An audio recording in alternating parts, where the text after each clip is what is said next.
kape plus Milo. Yan yung ating agahan, guys. Kape at Milo.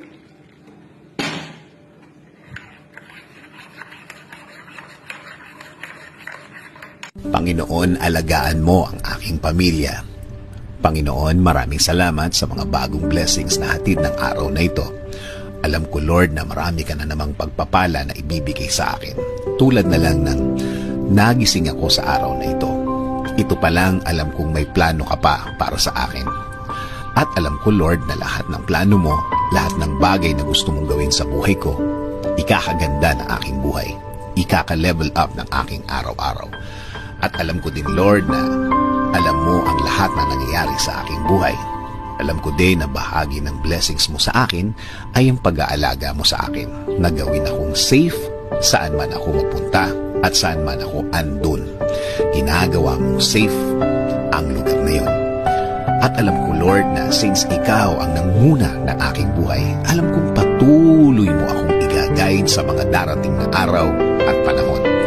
At sa lahat ng aking gagawin sa mga susunod na araw, linggo, at mga taon na darating sa aking buhay. Kaya ngayon, Lord, kasama po ng aking dasal na ito na alagaan at protektahan mo din ang aking pamilya, Lord. I-bless mo sila sa lahat ng kanilang gagawin at pupuntahan. Patuloy niyo silang i-guide at gagawing blessed kahit saan man sila mapunta.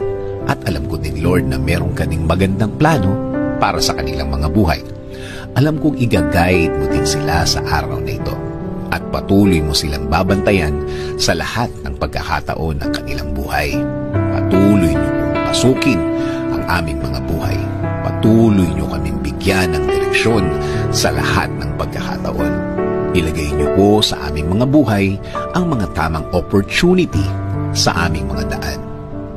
Bigyan niyo din po kami ng guidance sa lahat ng aming gagawin sa araw na ito at sa mga susunod.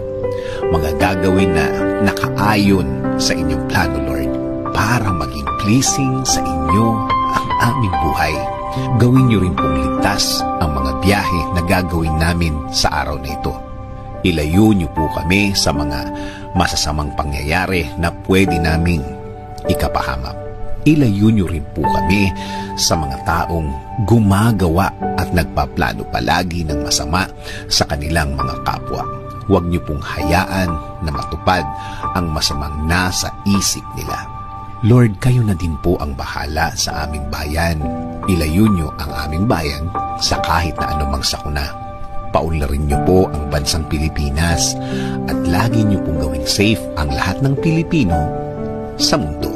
In Jesus' name I pray. Amen.